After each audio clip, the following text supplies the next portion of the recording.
We're back. Okay, here we are. Mirador Television again and the Terrible Twins. The You can tell we're twins, can't you? Yeah. We look so much alike. uh, uh, now, this has been a very bitty day because we had a dreadful, catastrophic accident with the computer this morning.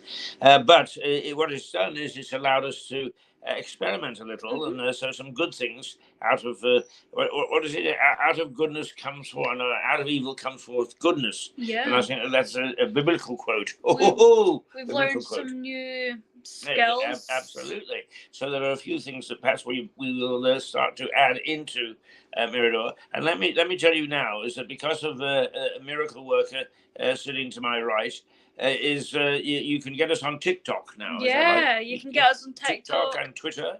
And not quite Twitter, but you can get us on Twitch. It's also a gaming platform, but whenever we have accidents such as this, all of our backup videos will be just put onto there, so then you can go by, and if you don't want to watch on YouTube, you've got some videos to watch on there.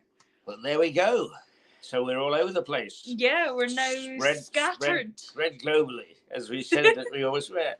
Excellent. Well, now, in half an hour, we will expect John Henty. Yes. And hopefully our new general manager, Ashley, is responding to our crisis and is on the way with a backup emergency laptop so that we can feel comfortable again. But for the moment, we're actually on the phone, which is apocryphal. And not apocryphal. It's easier because we can just change an angle. It is. Oh. But it also almost changed an angle. It goes back to our roots because we started on a phone. There we are. 6 or 7 years ago, when Mirador started, we started on a phone. So here we are today. Trying to find the angle. Back to roots. There we are. Yeah, there we go. The phone if might it fall falls over. We'll be fine. We'll be good. It's fine. But one of the things that we intend to develop on Mirador, on the new Mirador, which started at the beginning of September, is travel.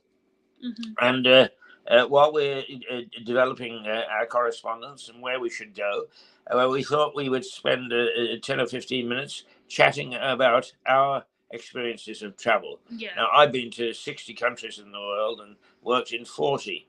So my experience is pretty diffused. Yours is definitely better than mine. Just marginally. But what's your favourite place? Where is your favourite place that you've been? God, I've only been on a plane 3 times actually. So I went to Germany for a week. I wish I spent a lot more time there, but because they never really, we went to Dusseldorf. So because they never really had any Scottish visitors before, we went to this small ice cream shop and they gave me a massive chocolate bar as well with the ice cream. And I was like, do you know, it was amazing, beautiful experience. We went into this cave and I wish I would do it all over again, honestly. So you liked Dusseldorf? Yes, it was You would recommend it as somewhere to go? Yeah, it's very, very, if you look at the small things as well as the big thing, it is beautiful.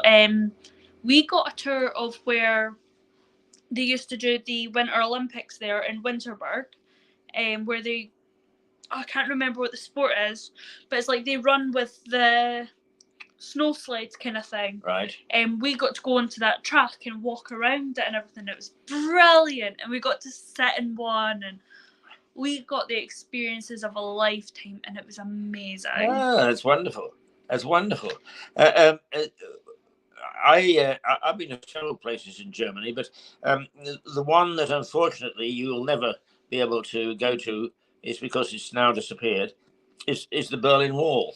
Yeah. And I had several experiences with the Berlin Wall, but I actually went over it while it was still in existence. Wow. And went through Checkpoint Charlie. And to this day, actually, in all the movies that you've seen, with those buildings and so on and so forth, Checkpoint Charlie is. It's just like that. Wow. It's exactly like that. However, there isn't, except for spots around Berlin, because I've been several times after the wall came down. There are only small examples of the wall, but now it's a thriving part of the city again.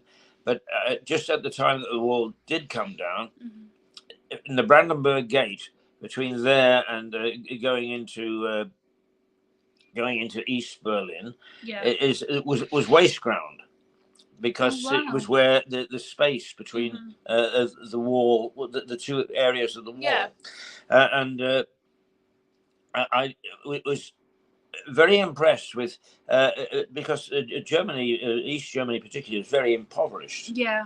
And all these people had set up Glühwein stalls, so you could get a hot drink of Glühwein. And it was the only way they were making money, but by golly, they stuck to it. And you felt duty bound to drink Glühwein, whether you liked it or not. We've got one new follower on our TikTok. Well, that's great. Welcome to Mirador.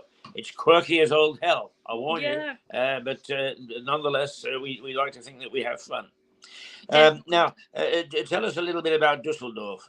I never got to, I can't really remember too much of it. I've got short-term memory, but it was, honestly, they had the most amazing chocolate ice cream. It was amazing. Well, we remember the taste of that. If chocolate ice cream is what you remember, that's what you remember, and it's great. It was just, the countryside was so beautiful. We were kind of where I stayed with my, I can't remember what you call it, transition family, because it was a student away thing. Right. And with them, they were so amazing. We used to have these big breakfasts. It was just all over the table, and you just picked what you wanted, and they made me feel so comfortable. The person who I was staying with, I don't really contact her anymore. I really need to get in contact with her again. Her gran, she never spoke much English at all. She only spoke German, and I couldn't talk German, so it was so hard. But she put a little bouquet of flowers on where I was staying in my room, and she put it there just for me, and it was that's lovely. Little thing, and it was like, I was so nervous to kind of be there. Yeah. Was it in a private home or in a little hotel? Or? Yeah, it was in a private home. It was in the middle, really, of nowhere, but I liked it like that, because then from in the middle of nowhere, where it was so small in Winterberg, you got to explore a little bit more. You got to see what it really was like. And we went to the festival Schützenfest. It was amazing. They have this little tradition where they have this gingerbread heart. It's this big, big gingerbread heart, and you give it to the person that you love. And the girl who I was staying with, love her to bits. She was one of my closest friends there. She gave me one, and it was so sweet, because she was like, "Oh, I love you as a friend," and I was like, "I love you too," like, and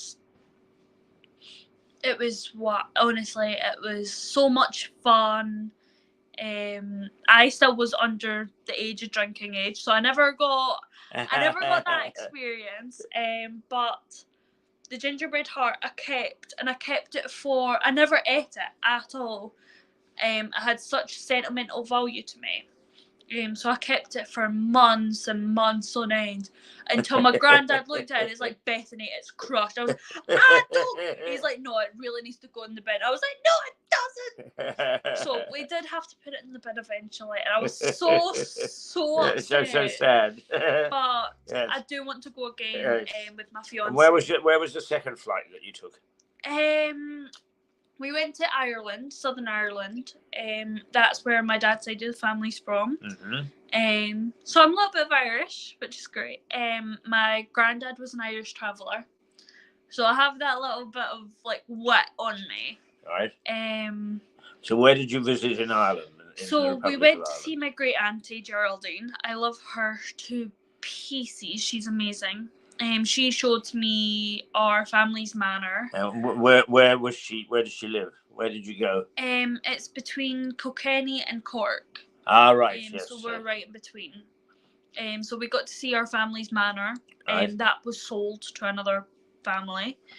Turns out it's worth millions. So thanks a lot, Grandad. You're the best. But I got to see my great grandfather's grave and my great great grandfather's grave. My great great grandfather was in the Battle of Somme. He was in the 1st Battalion and he passed away at the age of 19. Oh dear. So it's God bless him. He fought for us. He fought for the country. So I'm very, very, very proud of him. My great granddad, he was in the battle. He was in another battle in Ireland. That was very. I think it was like that independence battle kind of thing. He was also in the 1st Battalion, and he passed away at a very young age as well. We don't have much luck with that at all, but I'm very, very proud of them. And then my granddad took up the legacy of becoming an Irish traveller. He had the waltzers and the Cadonas. I do recommend their theme park. It is the best. But that was my family's as well. We had a theme park at one point. And then M&D's, which is a very, very famous theme park in Scotland. It's in Glasgow. They were 2 brothers, and they also travelled with my granddad as well. So when M&D's, I can't remember their names, but when those brothers wanted to create their own theme park, which is now the infamous M&D's theme park, my granddad tagged along, and his waltzers, his own waltzers, is there now for the rest of his days until he passed away. And they're still there till this day. So whenever I'm on the waltzers, or whenever I'm on the Cadona's waltzers to be exact, I always think of my granddad, because as much as I never got to meet him, quite a heritage. I've got a little bit of spice of where I am 3rd generation Irish traveller, but I'll always respect that heritage all the time. But very, very proud military family as well. I'm very, very proud to say about it. My great gran, on my mum's side of the family, she was in, I can't remember the name of it. She was in the RAF for the women. And that was formed in World War I and then in World War II. Right. She was in that. So there was a reason why my fiance was scared of her. When I let him know that, his face kind of sunk, and he's like, "Oh, it's like yeah. The woman still knows. She's still got a bit of fire in her." But as well as my great granddad, he was an RAF pilot engineer. They were based in Malta at first, and then they got based in the UK, I think in Edinburgh. My great gran left to then take care of her children.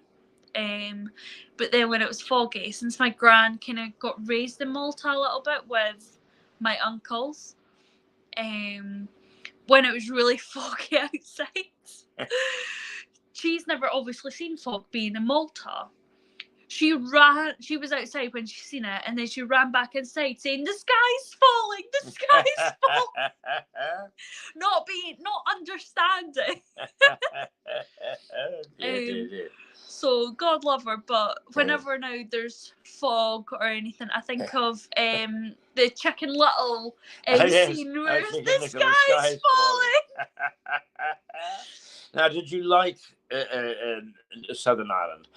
Because actually, one of the things about your visits and my visits is we can give some taste to our viewers as to whether they should go there or not. I do recommend Southern Ireland. I loved Kilkenny Castle. It's so beautiful with the fountains and everything. It is just amazing. They've got a lot of people writing stories. The train taking on tour and everything. It is amazing. I highly, highly recommend it. And if you're ever there, go to a Kilkenny versus Cork hurling game. Uh-huh. That is. We were trying to go for the final. We couldn't get tickets anywhere, but we watched it on the telly, and I'm a Kilkenny supporter. Sorry. But we were trying to watch it. So we watched it on the TV with some Tato crisps. We were full of like basic. And there's a picture of my gran stuffing her face into the Tato crisps. She loved them so much. But well, now we can give you a double seal of approval for Southern Ireland, because I lived in Northern Ireland for 15 years. I was a journalist, and I was covering the Troubles, as well as broadcasting for the BBC and then for ITV. And so many a time I would go into the south. But strangely enough, one of the favourite places that I went to is only just over the border, and it's a town called Carlingford.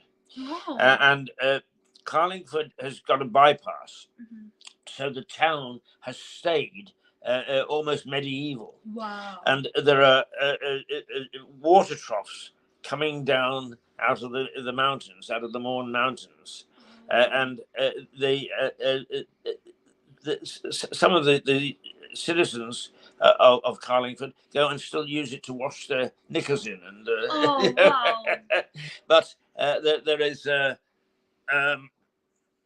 my husband come out front. Oh, right, I'll go get this computer. Right, okay.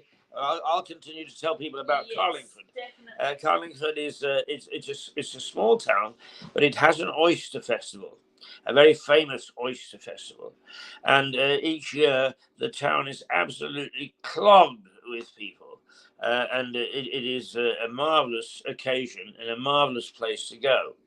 And in Carlingford is a pub called O'Hare's. And if you go into O'Hare's, it is a very typical, the sort that you see on postcards, Irish pub. At the front is a very stylized front, and you go in through the front door, and you go into a tiny little shop, which sells basics like sugar and bacon and potatoes and bread and that sort of thing. And it keeps. We've got the CBR. It keeps well done. It keeps the local people as a little shop. Then you go into a small bar, and the bar is very typical of an Irish pub. It's sort of rosewood and crystal and glittering. It's all sorts of things. Sorry, guys. There we go. I'll put Right, them there. Okay. Yes, there we go. And you can stay there if you wish and have a drink. But then there is a long room, which is quite long, and at the end a big peat fire with rocking chairs and so on. And in that room, behind the bar, is P.J. O'Hare himself. And P.J. is rather a corpulent man. His stomach tends to drip over the bar, and he never smiles. PJ never smiles, and you can talk to him, and he's perfectly civil. He will point to a little glass case on the window shelf, the windowsill, and he'll say, I am a friend of the leprechauns, the leprechauns up in the mountains here. And he said, I'm one of the very few people that is allowed to go to a leprechaun funeral. And he said, there, you see, and in this little glass case is a few chicken bones and a little hat and a little pair of trousers and a leprechaun's uniform. And PJ with a straight face will say to you, you know, that is, he was allowed to bring away the body of one of the leprechaun chiefs. And, yeah, and it is the most marvellous experience going to that pub, I can tell you now. Carlingford also has got a Norman castle. Is a King John castle. Actually, I think Simon de Montfort actually built it. It's a de Montfort castle. It's in ruins, but the ruins are pretty good, as indeed most Norman castle ruins are. They were very well built. I mean, Lewis Castle. Well, the Lewis Castle, yes, is in much better nick than most. Even though it's not terribly big. But the Priory was built in 1066. They started it in 1069. Wow. And the foundations and the walls, you can go down and you can still do that to it, and you can't move them. Oh, wow. It just shows you how well things were built in those days. Medieval masonry was just excellent, absolutely superb. In comparison to what ours is like now, But we very much that both of us recommend going to the south of Ireland. I've also I have never been as far south as Cork, but I've been to Wexford. I played rugby in Wexford. Oh wow! I spent many a happy time in Ballsbridge in Dublin. And travelling up and down between Belfast and Dublin is it's a delight, because you come across all sorts of lovely little hotels and pubs and villages and so on. I then had some relatives who lived on the eastern part of the coast, and or was it the western part? Anyway, it was known as the Midlands, in a place called Boyle in County Roscommon. And we would go and visit with them for weekends, and they there is the town of Boyle is a lovely little town, and it's on a river, and that area is also a delight to go to. And all this is terribly rural, very rural, and the sort of rural areas that you think don't exist anymore, but they're there, and you're away from the world.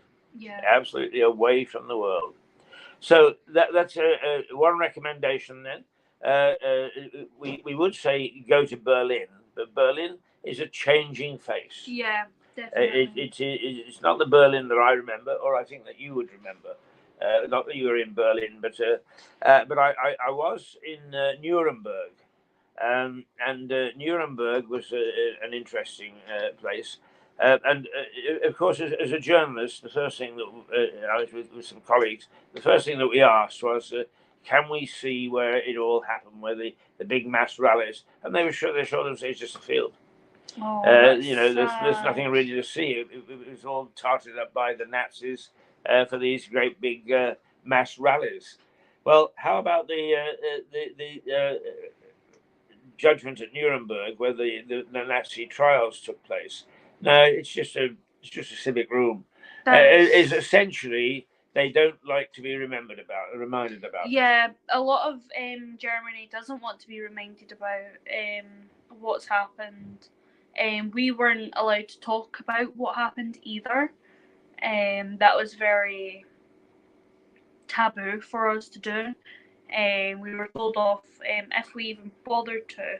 They would just take us right back home, and it would be over and done with. But it's very understandable on why. I think they're very.